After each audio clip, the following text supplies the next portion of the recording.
လောလောဆယ်မှာတော့ကျွန်တော်စပင်နဲ့ကျွန်တော်ဟာဟန်နီမွန်ကာလာကိုဖြတ်တန်းနေကြတယ်လို့ဆိုရမှာပါ1980ဝန်းကျင်တုန်းကလူငယ်တွေလိုမျိုးစပင်ခက်ရှည်ရှည်ထားကြည့်ဖို့ခုခေတ်လူငယ်တွေလည်းတခါတလေစိတ်ကူးရင်မိကြမယ်လို့ထင်ပါတယ်အဲ့ဒီလိုစိတ်ကူးအိမ်မက်ကြတဲ့အထက်မှာကျွန်တော်လည်းတယောက်အပါဝင်ပါပဲခုတင်မောပေါ်မှာကျွန်တော်ရဲ့အဲ့ဒီငယ်အိမ်မက်တစ်ခုဖြစ်တဲ့စပင်ရှည်ထားခြင်းအစီအစဉ်ကိုစတင်နေပါတယ်ကျွန်တော်စပင်ရှည်ထားခြင်းရတဲ့အဓိကအကြောင်းရင်းကတော့စပင်ရှည်ထားတဲ့လူတစ်ယောက်ရဲ့ခံစားချက်နဲ့အတွေ့အကြုံတွေကိုလိုချင်တာပါပြီးတော့အမျိုးသမီးတွေကသူတို့ရဲ့စပင်ရှည်ကိုဘလို့စိတ်မျိုးနဲ့အမြဲတမ်း view design ထိမ့်သိမ်းထားနိုင်ကြတာလဲဆိုတာကိုလည်းသိချင်တာလဲပါပါတယ်ကျွန်တော်အမျိုးသမီးကလည်းစပင်ရှည်ထားကြည့်ရင်ကျွန်တော်မျက်နှာနဲ့လိုက်နိုင်တယ်ဆိုပြီးမြှောက်ပေးတာကြောင့်လဲပါတာပေါ့ဒီတော့အချို့တင်မောသားအိုးဆက်ပစ်ကြီးတွေလိုမျိုးစပင်ရှည်ကြီးနဲ့ဂေါ်ကြည့်လိုက်ပါအောင်မယ်ဆိုပြီးတော့စပင်ရှည်ထားဖို့ကိစ္စကတေချာသွားတာပါကျွန်တော်နောက်ဆုံးစပင်ညှက်ခဲ့တာကအရင်4လလောက်တုန်းကပေါ့တင်မောပေါ်မှာပဲညှက်ခဲ့တာပါအဲ့ဒီတုန်းက8လက်မှနောက်ပြောင်တော်တော်လေးတိုးသွားအောင်ညှက်လိုက်တာပါခုလက်ရှိစပင်ကတော့မညှက်တာ4လကြာပြီဖြစ်တဲ့4လသားစပင်ပေါ့စပင်နဲ့ရှည်လာတဲ့အခါဘာထူးသွားလဲဆိုတော့ကျွန်တော်ပိုချောလာတာပါနောက်တာပါစပင်ရှည်လာတော့ကျွန်တော်ခဏခဏလုံးမိတာတခုကစပင်ပုံစံပေါက်ကရဖြစ်နေပြီလားဆိုပြီးတော့မှန်ခဏခဏကြည့်ဖြစ်တာပါမှန်ကြည့်ရင်သုံးဖြစ်တဲ့ခေါင်းလင်းစီကတော့အထူးပြုလုပ်ထားတဲ့ဘေစင်ကထွက်လာတဲ့ရေဖြစ်ပြီးတော့ခေါင်းပီးကတော့ကျွန်တော်ရဲ့လက်တွေပါပဲစပင်ဒီထက်နည်းနည်းပိုရှည်လာတဲ့အခါတော့ခေါင်းလင်းစီတစ်ခုခုလိုလာနိုင်ပါတယ်ပြီးတော့ခေါင်းဖီးတစ်ခုလည်းဝယ်အောင်ပါစပင်ရှည်ထားမယ်ဆိုတဲ့အခါကျွန်တော်မေးဖြစ်တဲ့မေးခွန်းတစ်ခုကဘယ်လောက်ထိရှည်ထားမလဲဆိုတာပါအနည်းဆုံးတော့တင်မောဘောကမစင်းငင်ချင်းဖြစ်တဲ့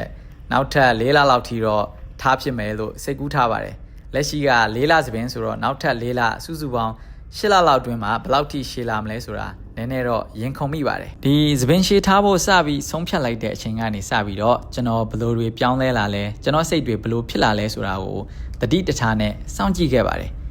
အရင်ကထက်ပိုပြီးတော့ကျွန်တော်တက်တက်ရရနေဖြစ်လာတယ်အလုပ်တွေလည်းပိုပြီးတော့ကြိုးကြိုးစားစားလုပ်ဖြစ်ပါတယ်ဒါဟာစပင်ရှည်ထားပြီးတော့မတက်မရက်နဲ့ရှုပ်ရှုပ်ပေါ့ပေါ့နေတဲ့အလုပ်ကိုလည်းတေချာမလုပ်ချင်ဘူးဆိုပြီးအပြောခံရမှာစိုးတာကြောင့်လည်းပါပါတယ်ဘယ်သူမှတော့ပြောချင်မှပြောမှဖြစ်ပေမဲ့အရင်ကထက်ပိုပြီးတော့တက်တက်ရနေဖြစ်လာတာအလုပ်တွေပိုပြီးတော့လုပ်ဖြစ်လာတာကစပင်ရှည်ထားခြင်းကြောင့်ကျွန်တော်ရလာတဲ့အကျိုးကျေးဇူးတစ်ခုပါပဲပြီးတော့စပင်ရှည်ထားဖို့စိတ်ကူးနေတော့မှကိုယ့်ကိုတယောက်ကများဘာလို့စပင်ရှည်ထားနေတာလဲခုညှက်လိုက်ပါတော့ဆိုပြီးတော့ပြောမှကိုစိုးရင်စိတ်ဝင်မိပါတယ်အခြေခံပညာကျောင်းသားဘဝမှာယောက်ျားလေးတွေစပင်ရှည်ထားတာကအပြစ်ကြီးတစ်ခုလိုဖြစ်နေတာရေ10တန်းပြီးတော့ကျွန်တော်တက်ခဲ့တဲ့ကျောင်းကလည်းစပင်ရှည်ထားလို့မရတဲ့တင်မောသားလေ့ကျင့်ရေးသင်တန်းကျောင်းဖြစ်တဲ့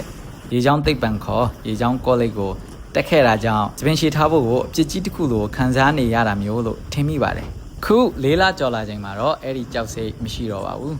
စပင်ရှည်ထားရင်းနဲ့ကြောက်စိတ်တစ်ခုကိုကျွန်တော်မြင်လိုက်ရပြီးတော့ဖျောက်ပစ်နိုင်လိုက်တယ်ဆိုတော့လောလောဆယ်မှာတော့ကျွန်တော်စပင်နဲ့ကျွန်တော်ဟာဟန်နီမွန်ကာလာကိုဖြတ်တန်းနေကြတယ်လို့ဆိုရမှာပါတင်မို့ဘော်ကနေပင်လယ်ကြီးကိုငေးကြည့်နေရင်လည်းစပင်ကိုလေတိုးနေတဲ့ခံစားချက်ကလည်းတော်တော်လေးမိုက်ပါတယ်4လလောက်မညှက်ပဲထားပြီးတဲ့နောက်မှာခြေစားပြူလာတဲ့စပင်ကိုကြည့်ပြီးတော့ပီတိဖြစ်နေရတဲ့အခိုက်အတန့်ဆိုပါတော့ခုလက်ရှိစပင်အရှိအနေထားကတော့ကျွန်တော်အတွက်အဆင်ပြေနေပါသေးတယ်ကျွန်တော်ကိုအခက်အခဲမဖြစ်စေသေးပါဘူးဒီထက်ပိုရှည်လာတဲ့အခါမှာတော့ကျွန်တော်ဘာတွေတွေ့ကြုံလာရမလဲဘာတွေရင်ဆိုင်လာရမလဲဆိုတာကိုစိတ်လှုပ်ရှားမိတာတော့အမှန်ပါပဲကျွန်တော်ရဲ့စပင်ရှည်အိမ်မက်စပင်ရှည်ထားခြင်းခီးစဉ်အကြောင်းကတော့လောလောဆယ်ဒီလောက်ပါပဲဒါနဲ့ဒီစပင်ရှည်ထားခြင်းနဲ့ပတ်သက်တဲ့ကိုယ့်ရဲ့အတွေ့အကြုံအတွေးအမြင်ခံစားချက်တွေရှိရင်လည်းcomment မှာမျှဝေပေးခဲ့ကြပါဦးစပင်ရှည်ထားခြင်းခီးစဉ်အတွေ့အကြုံတွေအပါအဝင်ကျွန်တော်နောက်ထပ်စိတ်ဝင်စားတဲ့အကြောင်းအရာတွေကိုလှုပ်ထားတဲ့ဗီဒီယိုတွေတင်မောဘောအကြောင်းအရာတွေကိုလှုပ်ထားတဲ့ဗီဒီယိုတွေကိုအနည်းဆုံးတစ်ပတ်ကိုတစ်ပုတ်တင်သွားဖို့ရှိပါတယ်အားလုံးပဲနောက်ထပ်ဗီဒီယိုတွေမှာပြန်တွေ့ကြပါမယ် bye